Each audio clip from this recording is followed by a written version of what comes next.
आगे बढ़ते हैं। यदि तुम देह को अलग करके अपने चित्त स्वरूप में शांत होकर स्थित हो जाओ, मतलब कि जो आपका स्वरूप है, जैसे कि एक क्ले है, क्ले में नॉन स्टॉप कुछ ना कुछ चेंजेस होते रहते हैं। हल्का सा भी प्रेशर बढ़ेगा, आपके हाथ में है तो उस क्ले की जो फॉर्म है वो बदल जाएगी, चेंज हो जाएगी। इस चेंज को मौत बोलते हैं और इसी चेंज को बर्थ बोलते हैं। यही डेथ है, यही बर्थ है, दोनों अलग अलग नहीं है। जैसे ही उस फॉर्म में माइनर सा भी चेंज आया तो जो फॉर्म थी वो मर गई और एक नई फॉर्म पैदा हो गई। ये दोनों चीजें साथ साथ हुई है। जिस टाइम पे, जिस फ्रैक्शन ऑफ सेकंड में एक फॉर्म मर रही है, एक दूसरी फॉर्म पैदा हो रही है। इसको बोलते हैं लाइफ एंड डेथ। तो अगर आप उन फॉर्म्स को देखोगे तो आपको डेथ नजर आएगी, बर्थ नजर आएगा। लेकिन अगर क्ले को देखोगे तो वहां पर क्या कोई बर्थ हो रहा है, कोई डेथ हो रही है? नहीं हो रहा। ये तरीका है शांत रहने का, और दूसरा कोई रास्ता नहीं है। चित्त स्वरूप में शांत होकर स्थित हो जाओ, इसका मतलब क्या है? चित्त स्वरूप मतलब क्या? Sound of silence. इसका लोग क्या मतलब निकालेंगे, आप क्या मतलब निकालोगे इसका? कुछ मत करो, बैठ जाओ शांति से और साउंड ऑफ साइलेंस को सुनते रहो, स्थित हो जाओ। उससे क्या होगा? यही तो गलती लोगों ने करी है पास्ट में। तो इसका मतलब क्या है कि अपने चित्त स्वरूप में शांत होकर के स्थित हो जाओ? इसका मतलब कुछ मत करो। वो क्या राजा जनक को ये बोल रहे हैं कि अपना राजपाट छोड़ दो, आओ आकर के मेरे साथ में बैठो मेरी गुफा में, और आओ बैठ करके सुनो ये साउंड ऑफ साइलेंस को? स्थित हो जाओ का मतलब, जिसको बोलते हैं स्थित प्रज्ञ, स्थित होना, किसी भी चीज में स्थित होना। फिजिकली आप किसी भी चीज में स्थित नहीं हो सकते, क्योंकि फिजिकली सब कुछ बदल रहा है। आप स्थित कैसे होगे? स्थित वहीं हो सकते हो ना जो चीज स्थित है, वहीं पर तो स्थित हो सकते हो। स्थित मतलब टिकना, स्थित मतलब वो जिसको हिलाया ना जा सके, वो जिसको बदला ना जा सके, वो कहाँ हो सकता है? फीलिंग्स में स्थित हो सकते हो। फीलिंग्स एक जैसी आपकी रह सकते हैं, कभी कोशिश करके देखना। अच्छी फीलिंग के बाद बुरी फीलिंग आ जाती है, बुरी के बाद फिर अच्छी आ जाती है। कभी सब कुछ ही बुरा लगने लग जाता है, कभी सब कुछ ही अच्छा लगने लग जाता है, कभी मूड अच्छा हो जाता है, कभी बुरा हो जाता है। इमोशंस में स्थित होने की कोशिश करो कि किसी इंसान के साथ में अच्छा ही रहना है, उसके बारे में अच्छा ही सोचना है, उसके साथ बना के ही रखनी है। नहीं हो सकता, लड़ाई झगड़ा भी होगा। फीलिंग में हम स्थित नहीं हो सकते। इमोशंस में, बॉडी को स्थित करो, हेल्थ में स्थित होकर दिखाओ कि मैं हेल्दी रहूं। इससे बड़ा कोई ट्रैप नहीं है। रह के दिखाओ हेल्दी, इम्पॉसिबल। बहुत सारी चीज़ें आपके हाथ में नहीं है। अभी मेरे यहाँ पे मच्छर बैठा हुआ था, पता नहीं क्या था उस मच्छर के अंदर और क्या अंदर गया है, उसकी वजह से क्या होने वाला है, हू नोज़। थॉट्स में स्थित होकर के दिखाओ कि आपके माइंड में हमेशा एक ही थॉट बना रहे, भगवान भगवान भगवान भगवान, कोई भी नाम पकड़ लो, बस वही थॉट बना रहे। इम्पॉसिबल। राम नाम आप जप रहे हो, सामने एकदम से कोई ऐसा आदमी आया जिससे आप नफरत करते हो, जिसको आप पसंद नहीं करते हो, तो उसका नाम आएगा, राम का नाम आएगा, उसका ही आएगा, और आना भी चाहिए। तो स्थित कैसे होते हैं? स्थित सिर्फ वहाँ हो सकते हैं जो स्थित हो। और इस पूरी दुनिया में स्थित है क्या? सब कुछ तो पैदा हो रहा है, मर रहा है, यानी कि बदल रहा है। चेंज को ही बर्थ और डेथ बोलते हैं, ये कोई अलग नहीं है। स्थित सिर्फ आप वहाँ पर हो सकते हो जो स्थित है, और सिर्फ उस लेवल पे हो सकते हो जहाँ पर स्थित होना पॉसिबल है। तो बॉडी के लेवल पे पॉसिबल नहीं है, फीलिंग्स के लेवल पे पॉसिबल नहीं है, थॉट्स के लेवल पे पॉसिबल नहीं है। तो कहाँ पॉसिबल है? अंडरस्टैंडिंग, वहाँ पर स्थित हो सकते हैं। मैं हूँ, इसमें कोई डाउट है? कोई इस पे क्वेश्चन मार्क लगा सकता है? ये नहीं कि मैं हिंदू हूँ, मैं मुस्लिम हूँ, मैं अच्छा हूँ, मैं बुरा हूँ, ये नहीं बोल रहा। मैं हूँ। क्या कोई भी आदमी आकर के ये बोल सकता है कि मैं नहीं हूँ? अगर वो बोल रहा है कि मैं नहीं हूँ तो उससे पूछो कौन बोल रहा है कि मैं नहीं हूँ? जो है वही तो बोलेगा ना मैं नहीं हूँ। ये क्या है? एक समझ है। मैं हूँ, इसमें कोई डाउट नहीं है। ये जो मैं हूँ है, इसी को कॉन्शियसनेस बोलते हैं। इस मैं हूँ के साथ में आप बहुत सारी चीज़ें जोड़ देते हो, उसको संसार बोलते हैं। मैं लंबा हूँ, मैं छोटा हूँ, मैं अच्छा हूँ, मैं बुरा हूँ, मैं लड़का हूँ, मैं लड़की हूँ, मैं इंडियन हूँ, मैं पाकिस्तानी हूँ, सारे कॉन्फ्लिक्ट्स वहीं पर है। मैं हूँ में कहीं कोई कॉन्फ्लिक्ट नहीं है। तो ये क्या है? ये एक समझ है, मैं हूँ। इस समझ को बदलने का कोई तरीका नहीं है, इट इज़ कॉन्क्लूसिव। तो यहाँ पर आप स्थित हो गए, चलो यहाँ पर तो कोई डाउट नहीं है कि मैं हूँ, इस पर मैं कभी भी क्वेश्चन मार्क नहीं लगा सकता। जो आपको दिख रहा है वहाँ पर आप एक क्वेश्चन मार्क लगा सकते हो, क्योंकि जो दिख रहा है उसको किसी और इंस्ट्रूमेंट से देखो तो कुछ अलग दिखने लग जाएगा। लेकिन आप चाहे किसी भी इंस्ट्रूमेंट से देखो, आप इस पर क्वेश्चन मार्क नहीं लगा सकते कि मैं देख रहा हूँ। और जो दिख रहा है उसका भी कोई ना कोई तो मटेरियल कॉज है ना, तभी तो दिख रहा है ना। कैसे दिखेगा? चाहे वो सटल है, क्रॉस है, व्हाटएवर इट इज, कुछ ना कुछ तो है ना।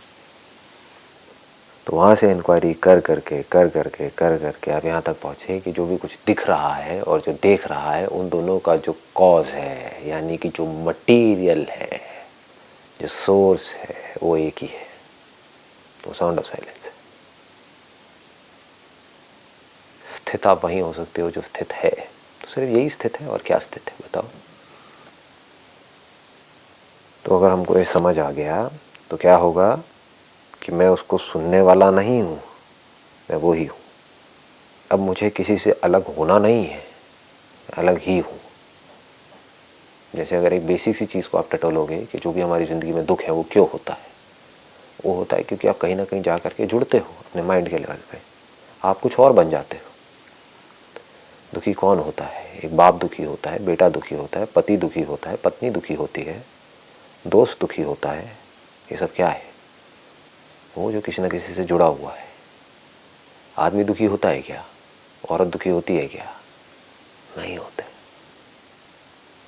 बाप दुखी हो रहा है, बाप के दुखी होने से क्या आदमी दुखी हो रहा है? नहीं हो रहा है। इन रियलिटी वो नहीं जुड़े हुए हैं, लेकिन हमें लग रहा है कि वो जुड़े हुए हैं, इस वजह से हम दुखी हो रहे हैं। ऐसे ही इन रियलिटी आप इस बॉडी से नहीं जुड़े हुए हो।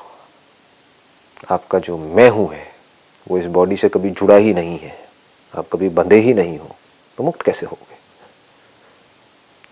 इन रियलिटी आप मुक्त ही हो। ये कोई इल्यूजन नहीं है, ये फैक्ट है। ये जो साउंड ऑफ साइलेंस है, इसको मुक्त करना है या ये मुक्त ही है?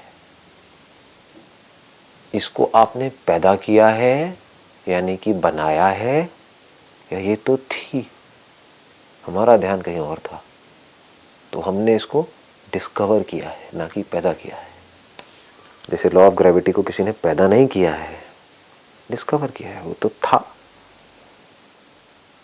इसको बोलते हैं अनात्म तादात्म्य का परित्याग कर दो। यहाँ पर ब्रैकेट में लिखा हुआ है अनात्म। अनात्म मतलब आत्मा, मतलब मैं। ये जो आपका मैं हूँ है उसको आत्मा बोलते हैं। जो आप एक्चुअल में हो उसको आत्मा बोलते हैं। तादात्म्य का, तादात्म्य मतलब क्या?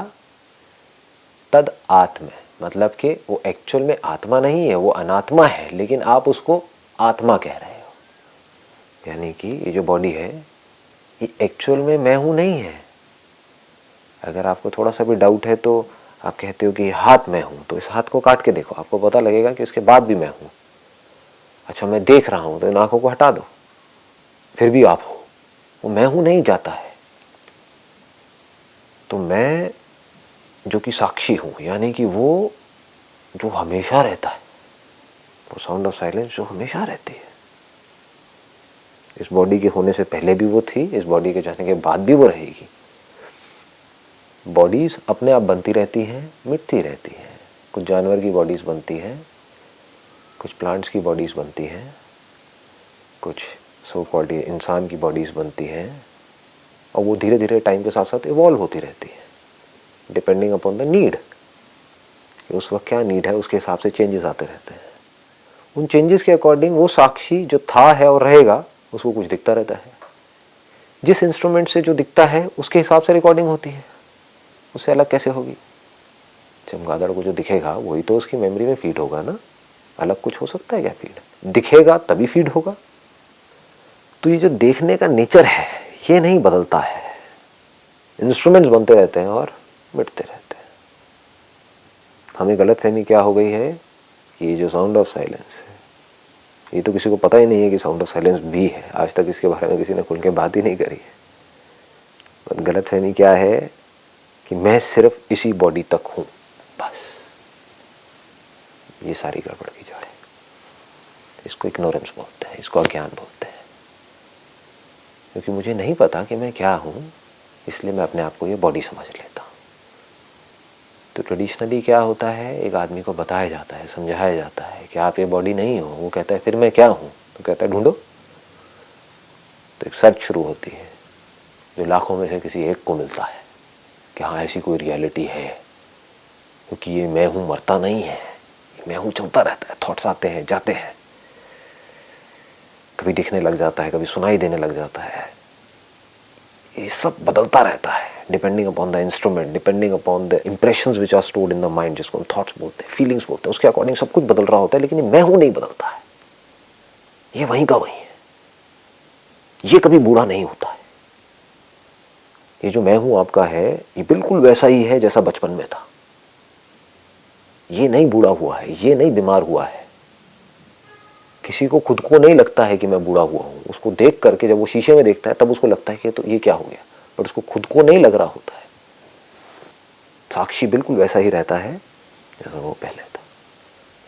उसको कभी अच्छी फीलिंग्स के बारे में पता लग रहा होता है, कभी बुरी फीलिंग्स के बारे में, बट साक्षी नहीं बदलता है। तो ट्रेडिशनली क्या हुआ, एक सर्च शुरू हो गई। लेकिन ये पागलपन है, क्यों? ढूंढने से नहीं मिलता है, रुकने से मिलता है। वो एक सेकंड में मिलता है। जो जानता है अगर उसने कहा तो काम हो गया। हमको एक ऐसी रियलिटी को ढूंढना होगा, देखना होगा जो ना बदल रही हो, बिल्कुल इस मैं हूं की तरह, जो एक्चुअल में साक्षी हो। तो अगर वो रियलिटी किसी को मिल जाए, जिसको साउंड ऑफ साइलेंस बोलते हैं, तो उसको देख करके इस पूरी की पूरी गुत्थी को सुलझा सकता है। उसको ये समझने में देर नहीं लगेगी कि जो मेरा मैं हूं है वो साउंड ऑफ साइलेंस पर टिका हुआ है। ये sound of silence he consciousness है। सत चित आनंद, ये तीनों अलग अलग नहीं है। सत इज चित एंड चित इज सत। सत मतलब वो जो था, है और रहेगा, जो टाइम से परे है। तो हमें एक ऐसी रियलिटी को ढूंढना पड़ेगा जिसका टाइम कुछ नहीं बिगाड़ सकता। टाइम फॉर्म्स का तो बिगाड़ सकता है, फॉर्मलेस का क्या बिगाड़ेगा? उसको तो मार सकता है जो पैदा हुआ हो। फॉर्म पैदा हुई है, उसको तो मार सकता है, टाइम मारेगा ही। फॉर्मलेस को कैसे मारेगा? तो ऐसी रियलिटी को ढूंढना होगा जो सबसे अनटच्ड हो, जो इस बॉडी से जुड़ी ही ना हो। ये साउंड ऑफ साइलेंस ना तो आपकी बॉडी से जुड़ी है, ना इस बॉडी से जुड़ी है, ना किसी भी बॉडी से जुड़ी है। ये सबके साथ एक भी है और सबसे अलग भी है ना? कमाल की चीज़। हमारा माइंड कैसे सोचता है, या तो मैं उसके साथ हूँ या उससे अलग हूँ, इसके अलावा कुछ सोच ही नहीं सकते। इसके लिए क्या करना होगा, अपने आप को देह से अलग करके अपने चित्त स्वरूप में शांत होकर स्थित हो जाओ। यानी कि अपनी बुद्धि को स्थित कर दो, अपनी समझ को अपने चित्त स्वरूप में लगा दो। आपकी समझ यहाँ से नहीं हिलनी चाहिए। जैसे पहले लोगों की समझ थी कि जो धरती है वो फ्लैट है, आज जो समझ है वो ये है कि धरती गोल है। ये समझ हिली नहीं है, इतने साल हो गए अभी तक हिली नहीं है ये समझ। कोई हिला भी नहीं सकता इसको, जब तक कि इसके अगेंस्ट में कोई तगड़ा प्रूफ नहीं आ जाता है, तब तक ये समझ हिल नहीं सकती है। इसको हिलाने का कोई तरीका नहीं। इसको स्थित प्रज्ञा बोलते हैं। प्रज्ञ मतलब पर, यह मतलब कि पर ज्ञान। पर मतलब सुप्रीम नॉलेज। क्योंकि बाकी नॉलेज हिल सकती है। आज धरती को गोल बोल रहे हैं, कल कुछ और भी बोल सकते हैं। कल को ये भी बोल सकते हैं कि जो धरती है ये कॉन्शियसनेस में है, ये देखने वाले के अंदर है, बाहर एक्चुअल में कहीं कोई धरती है ही नहीं। बोल सकते हैं, व्हाई नॉट। अगर आपको एक ऐसे बैक्टीरिया की, ऐसी वायरस की बॉडी मिल जाए कि आप धरती के आर पार जा सको, तो कहाँ है धरती? तो क्या धरती एक्चुअल में है या नहीं है? तो साइंस जैसे जैसे इवॉल्व होगी, आज जो भी कुछ बोल रही है उसको कॉन्ट्रडिक्ट कर देगी आने वाले टाइम में, करेगी ही, क्योंकि इस क्रिएशन के बारे में आप कुछ नहीं कह सकते। जैसी स्टैंड पॉइंट बदलेगा, पॉइंट ऑफ व्यू बदलेगा, रियलिटी बदल जाएगी। It is just a point of view, you can not say anything about this creation. अपने चित्त स्वरूप में शांत होकर स्थित हो जाओ, यानी कि अपनी समझ आपकी इसमें स्थित हो जाए। अब क्या डर है? अब चाहे मैं इश्क करूं खुल करके, क्या डर है? अगर मैं साउंड ऑफ साइलेंस हूं तो, अगर मैं ये बॉडी हूं तो बहुत डर है भाई, क्योंकि बॉडी को बड़ा दुख होगा। जिससे आप प्यार करोगे उसी की वजह से दुख होगा, पर दुख किसको होगा? खुशी किसको होगी? बॉडी को। जो प्लेजर है वो बॉडी का है, पेन है वो बॉडी का है।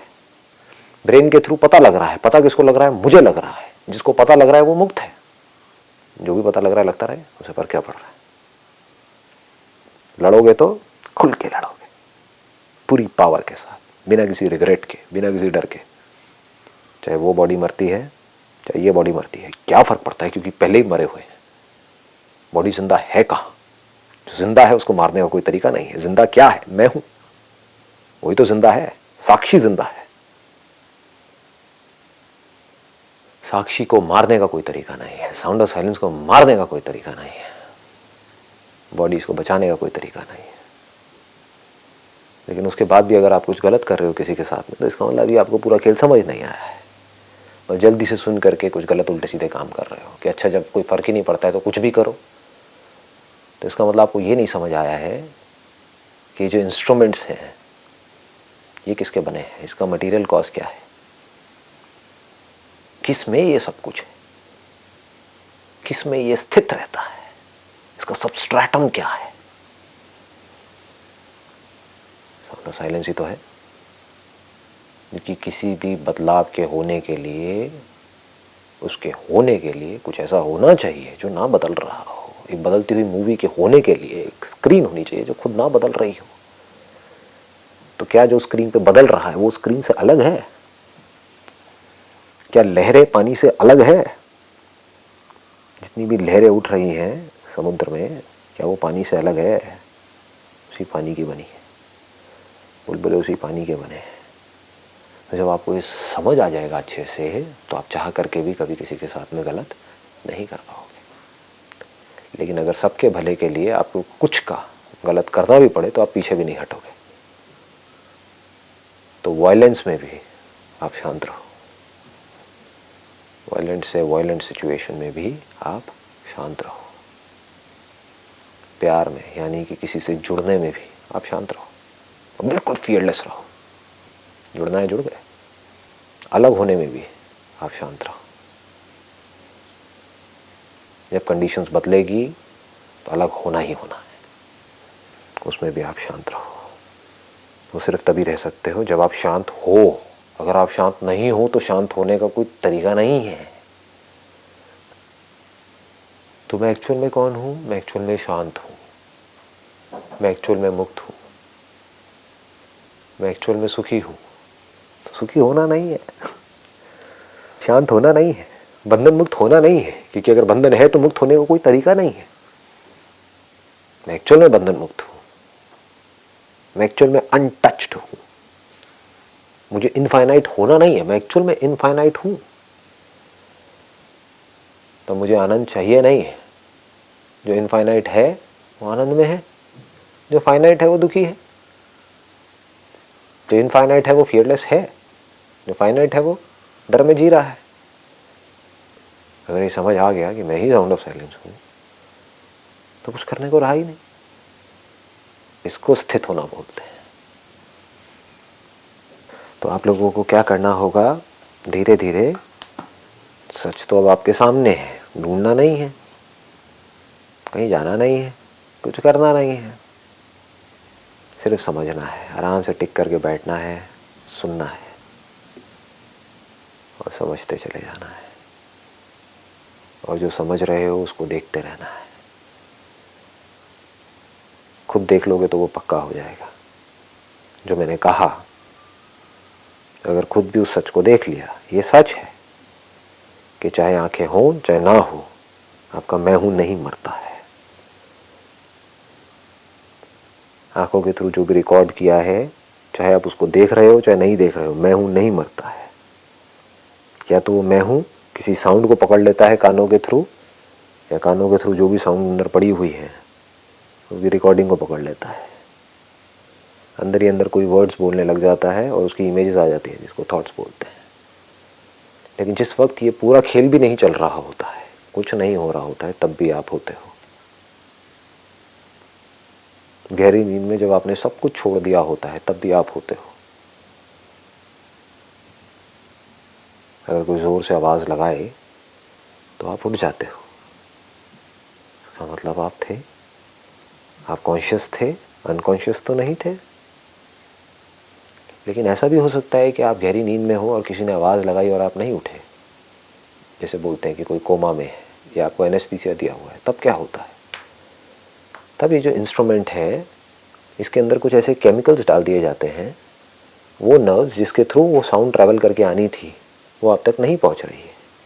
लेकिन कोमा में भी बोला जाता है कि आदमी देख तो नहीं सकता लेकिन सुन सकता है। तो ये सारे चेंजेस किस में हो रहे हैं? साक्षी में हो रहे हैं, जानने वाले में हो रहे हैं, या जिस बॉडी के थ्रू जाना जा रहा है उसमें हो रहे हैं। जो भी बनता है और बिगड़ता है वो बॉडी का बनता है, बॉडी का बिगड़ता है। क्यों बनता है, क्यों बिगड़ता है? अपने आप, because of the laws of nature. और हमें ये पूरा खेल समझ नहीं आता है तो हम इसमें इमेजिनेशंस बीच में घुसा देते हैं। पास्ट में क्या हुआ, कोई बच्चा टेढ़ा मेढ़ा पैदा हुआ तो लोगों को समझ नहीं आया क्या हुआ है। लोगों ने जा करके किससे पूछा? ब्राह्मणों से पूछा, साधु महात्माओं से पूछा, संतों से पूछा, वो जिसकी लोग बहुत इज्जत करते हैं, जिनके पैरों में पड़े रहते हैं, अपना दिमाग नहीं लगाते, उनको लगता है सारा दिमाग इन्हीं में है। तो बस जो उनका सुन लिया और मान लिया, अपना दिमाग नहीं लगाया, तो उन्हें भी नहीं समझ आया। क्योंकि लाखों में कोई एक होता है जो एक्चुअल में ज्ञानी होता है, बाकी तो सब ढोंगी पाखंडी होते हैं। चोगा पहन लेने से कोई ज्ञानी नहीं हो जाता है, कोई ऋषि नहीं हो जाता है अपने आप को ऋषि बोलने से। सामने वाले को नहीं पता कि वो पंडित है, ढोंगी है, पाखंडी है या एक्चुअल में ज्ञानी है। तो उसके पास लोग गए कि क्या हुआ, मेरा जो बेटा है ये ऐसा क्यों पैदा हुआ, मैंने ऐसा क्या किया था, मैंने ऐसे कौन से कर्म करे थे? नहीं नहीं, ये तुम्हारे कर्म नहीं है, इसने कुछ पिछले जन्मों में बुरे कर्म करे थे जिसकी वजह से बच्चा टेढ़ा मेढ़ा पैदा हुआ है। लोगों ने मान लिया। तो ऐसा ऐसा इतना कचरा भर चुका है लोगों के दिमाग में कि जो मैं बोल रहा हूँ, I am not too sure उसमें से कितना आपको समझ आ रहा होगा और कितना नहीं आ रहा होगा। पिछला जन्म, अगला जन्म, मेरे पुराने कर्म, कौन है ये मैं? ये पूछता ही नहीं है। किसके कर्म? साक्षी के। उसने तो कोई कर्म किया ही नहीं। किसके कर्म? बॉडी के। बॉडी की क्या करती है? बेचारी इनोसेंट है, जैसी बॉडी मिल गई उसके हिसाब से चल रही है। बॉडी की क्या करती है? तो उस वक्त लोगों को समझ नहीं आया तो कहानियाँ बन गई। लोग इन कहानियों में जी रहे हैं, मज़ा ही कहानियों में आता है। सच किसको चाहिए? तो कहानियाँ क्या है कि आपने ज़रूर पिछले जन्म में कोई बुरे कर्म किए होंगे, इसलिए आपको ऐसा परिवार मिला, इसलिए आप गरीब घर में पैदा हुए हो। आपके साथ जो भी कुछ गलत हो रहा है, क्यों हो रहा है? समझ तो किसी को आ नहीं रहा क्यों हो रहा है। कोई ना खुद समझने में इतना दिमाग लगाना चाहता है, ना किसी को समझाने में। उसको खुद समझ आएगा तब किसी को समझाएगा ना। हाँ, तो क्या कहा? ये सारे पुराना कर्मों का खेल है। बुरे कर्म किए होंगे, अब कुछ अच्छे कर्म करो तो अगला जन्म अच्छा होगा। खत्म, पीछा छुड़ा लिया। बेवकूफ़ों से अपना पीछा छुड़ाने का बेस्ट तरीका है, अगर कोई ज्ञानी भी है तो। कोई बेवकूफ़ होगा ज्ञानी जो जा करके लोगों को समझाने बैठेगा इस पूरे प्रोसेस को, और वो जानता भी होगा तो सामने से बेकार के सवाल आएंगे तो क्या कहेगा? हाँ यही है, तू है ही पापी, मैं पुण्य आत्मा हूँ, पड़ा रहे यहाँ पर मेरे पैरों में, जो मैं कह रहा हूँ चुपचाप करता रहे, चढ़ावा चढ़ा दे। पीछा छूटा उन बेवकूफ़ों से, ये होता है। जबकि आज क्या है? आज अगर आप किसी के पास जाओगे, वो टेढ़ा मेढ़ा क्यों पैदा हुआ है? ये उस बच्चे के कर्म है या उसके माँ बाप के कर्म है? क्योंकि उसके माँ बाप ने उसको पोलियो की खुराक नहीं दी बचपन में, इसलिए उस बच्चे को पोलियो हो गया है, इसलिए उसकी बॉडी टेढ़ी हो गई है। तो किसका बुरा कर्म है? उस बच्चे का बुरा कर्म है या माँ बाप का बुरा कर्म है? ऑब्वियसली माँ बाप का बुरा कर्म है। अगर माँ बाप को नहीं पता होता या वो दवाई नहीं होती और वो नहीं देते तो वो नहीं होता।